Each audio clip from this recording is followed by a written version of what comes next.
송은재TV 시작합니다. 기자 생활을 하면서 여야 정치권 인사들을 만나게 되고 또 친해지게 되고 또 가끔 이렇게 소주라도 한잔하는 이런 일들이 흔히 벌어집니다. 그러면서 느끼는 것입니다. 굉장히 머리 회전이 빠르구나. 각 분야에서 1인자들, 성공한 사람들, 또 젊은 층도 있습니다. 정치권에는 다양한 사람들이 이렇게 들어오게 됩니다. 굉장히 많이 이렇게 지식을 갖고 있고 합리적이구나. 머리 회전이 굉장히 빠르구나. 이렇게 생각할 수 있는 사람, 또 같은 사람이라도 그럴 때가 있고 그렇지 못할 때가 있습니다. 왜 이렇게 비상식적일까? 왜 이렇게 좀 저급할까?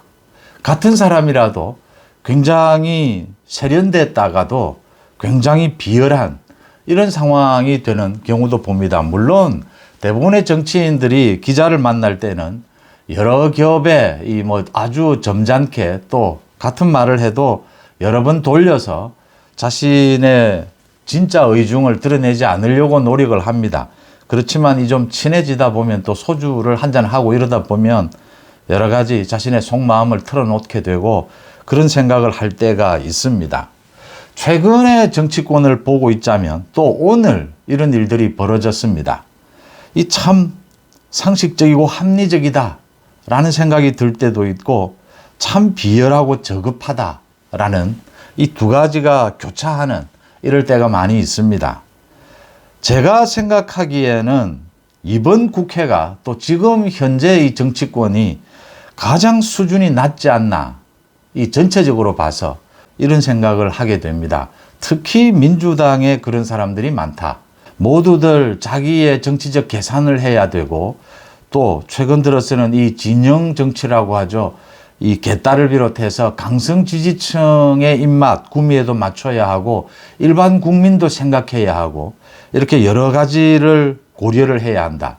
또 특히 정치적 자질이 부족한 사람이 이 곧바로 이 강성 지지층의 등에 올라타서 정치권으로 영입되는 이런 경우도 있었다.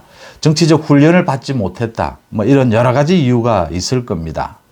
오늘 재밌는 일이 있었습니다. 국회에서. 그러니까 한동훈 장관과 민주당 의원들은 언제나 티격태격 정면으로 충돌하는 모습을 보였습니다. 그런데 오늘은 서로가 칭찬을 하고 서로가 웃고 화기애애한 장면이 연출이 됐습니다. 오죽하면 김도읍 법사위원장이 살다 이런 일도 있느냐. 법사위에서 이렇게 민주당 의원들이 한동훈 장관을 칭찬하고 축여 세우고 한동훈 장관도 활짝 웃는 이런 날도 있느냐. 예산안이 잘 통과될 것 같다 이런 덕담도 했습니다. 오늘 국회 법사위 예산안 심의장이었습니다. 그러니까 이 민주당에서 한동훈 장관에게 검사들의 그 특활비 이 지침을 공개를 하라. 검사들의 특활비 지침은 비공개가 그동안 되어 있었습니다. 이 부분이 주로 수사에 사용되는 비용이기 때문에 이게 비밀을 지켜야 한다 이런 부분이 있었는데 이 전체 지침을 공개할 수는 있지 않느냐. 다른 부처처럼 그 민주당의 요구에 대해서 한동훈 장관이 지침을 공개하겠다. 곧 이 대검찰청과도 협의를 거쳤다. 그래서 특활비 지침을 공개하겠다라고 했습니다. 또 민주당에서 여러 가지 이야기하는 이 교정시설이 노후됐다. 그래서 누수 탐지가 필요하지 않느냐. 예산 증액이 필요하다라는 것에 대해서도 한동훈 장관이 좋은 말씀이다라고 맞장구를 쳤습니다. 그 다음에 박범계가 이야기하는 법무부가 범죄예방정책국을 통해서 피해자 보호, 법률적 구조를 할 수 있는 방안을 살펴봐 달라라고 하자 한동훈 장관이 좋은 말씀이다. 잘해보겠다. 이렇게 답변을 해서 박범계가 열심히 하려고 한 느낌이 들어서 좋다. 이렇게 격려하는 이런 모습도 연출이 됐습니다. 그래서 김도읍 위원장이 살다 이런 일은 처음 본다라고 했습니다. 이거 합리적인 것이죠. 상식적인 것이죠. 민주당 의원들이 합리적이고 상식적인 상황, 이 예산안 심의를 놓고 지금 굳이 충돌해봐야 민주당에 남는 것도 없고 또 한동훈 장관이 최근 들어서는 좀 톤다운을 시키고 있죠. 한동훈 장관의 이 총선 투입설 이게 가까워 오면서 한동훈 장관이 톤다운을 시키고 있는 이런 것들도 아마 도움이 됐을 겁니다. 어쨌든 예산안 심의를 앞두고 서로 합리적인 선에서 얘기를 하게 되니까 서로 이렇게 통할 수 있다라고 하는 것입니다. 한동훈 장관은 뭐 어제의 한동훈이나 오늘의 한동훈이나 달라진 것이 없습니다. 민주당이 상식적이 되니까 이렇게 상황은 달라진다. 물론 이 소재가 그렇게 충돌할 소재는 아니었다. 민주당도 뭐 한동훈 장관과 충돌해봐야 본전도 못 건지니까 뭐 그런 것들도 계산을 했을 겁니다. 이게 상식적인 모습이다. 그런데 같은 사람이라도 그렇지 않을 때가 있다라는 게 언제나 문제가 됩니다. 언제나 문제가 되는 정말 비열하고 저급한 두 가지 사례를 제가 소개를 하겠습니다. 먼저 조국입니다. 조국이 오늘 자신의 페이스북에 I am 신뢰, I am 공정 뭐 이런 식의 글을 올렸습니다. I am 법치, I am 상식 이런 글을 올렸습니다. 그러면서 누가 떠오르느냐 이렇게 물었습니다. 최근에 그 펜싱 선수인 남현희와 결혼 상대 전청조, 이 전청조가 I am 신뢰 이런 식으로 영어하고 한글하고 섞어서 쓰는 이런 방식을 차용을 해서 조국이 지금 윤석열 대통령을 비꼬는 겁니다. 윤석열 정부를 비꼬는 것이죠. 이런 글을 올렸습니다. 먼저 그 남현희와 전청조 이 사기 사건입니다. 이게 공범인지도 지금 현재로서는 수사를 해봐야 아는 부분이고, 전청조는 이게 남자인지 여자인지 분간이 안 되는, 조선시대에 이런 일이 있었습니다. 역사서에 남아 있습니다. 사방지라고 하는 사람이었죠. 이 여자 남자를 오가는, 이게 요즘은 참 최근 들어서 이 여자 남자 성 이것만 있는 것이 아니고 성이 여러 가지가 있다. 이제 이런 것들이 인정이 되는 추세입니다. 세계적으로. 이 사기가 도대체 어디까지 저질러진 건지, 남현희와 이게 공범인 건지 아니면 서로가 서로를 지금 이용한 건지, 이런 것들이 물론 수사 결과 밝혀지게 될 겁니다. 이 전청조가 화제가 되고 있는데, 조국이 이 전청조의 말을 따와서 이런 식의 표현을 하면서 윤석열 정부를 비꼬았습니다. 그러자 당장 나오는 말이 조국이 전청조와 비슷한 것 아니냐. 조국이 또 사기치려고 하고 있다. 조국이 사실은 자신의 정체성은 뭐냐. 조국이 입시 부정, 유죄 판결을 받았습니다. 지금 2심 중인데 법정 구속될 가능성도 높습니다. 지금 여러 가지 자신의 부인에게 모두 덮어씌우고 있습니다. 이런 행태를 보면서 조국이 이 전청조의 말을 인용을 하면서 이게 이제 저급한 것이죠. 어떻게 보면 바보 같은 짓이죠.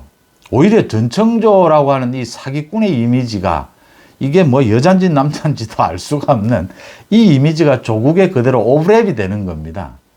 이렇게 정치적으로 미숙하다라는 느낌, 일단 저급한 데다가 굉장히 미숙하다라는 생각을 갖게 합니다. 그래서 지금 사실은 정치인들 또 정치권에 들어오려고 하는 많은 사람들 만나보면 겉으로 드러난 우리 사회에서 그런 대로 성공했다 이런 것과는 달리 누구나 인간이 그렇지 않습니까? 이 양면성을 가지고 있지 않습니까? 굉장히 분야별로 또 때로는 굉장히 이렇게 유치하고 저급한 경우가 있습니다. 조국이 참 이렇게 저급한 그런 행태를 보이고 있다라는 게 화제가 되고 있습니다. 그 다음 또 한 사람입니다. 김용민. 이 대통령이 시정연설을 하러 국회를 방문을 해서 자기 당의 대표인 이재명도 대통령에 대해서 예우를 다하는 그런 모습은 상식적인 것입니다. 윤석열 대통령도 민주당에 대해서 도와달라고 했고 한 사람 한 사람 찾아가서 악수를 청했습니다. 그런데 그런 윤석열 대통령에게 이제 그만두셔야죠. 이런 양아치 같은 짓을 하고 이런 쓰레기 같은 말을 내뱉은, 이건 이제 참 비열하면서도 참 저급한 것이죠. 이런 짓거리를 하고도 큰 소리를 쳤습니다. 홍보를 했습니다. 개딸들에게 잘 보이겠다고 자신이 이런 말을 했다라고 하면서, 그러자 개딸들의 칭찬이 쏟아졌습니다. 그런데 국민들이 혀를 차는 겁니다.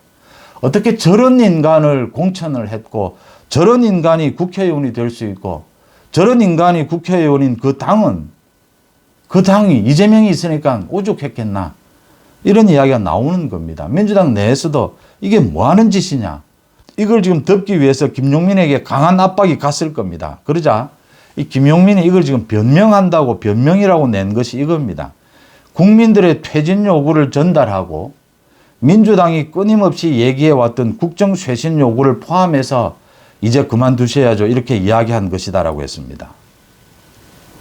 퇴진 요구, 국정쇄신 요구, 그래서 그만두셔야죠라는 이야기를 국회를 찾은 시정연설을 하기 위해서 찾은 대통령에게 이런 말을 했다. 이건 뭐 더 말이 필요가 없는 겁니다.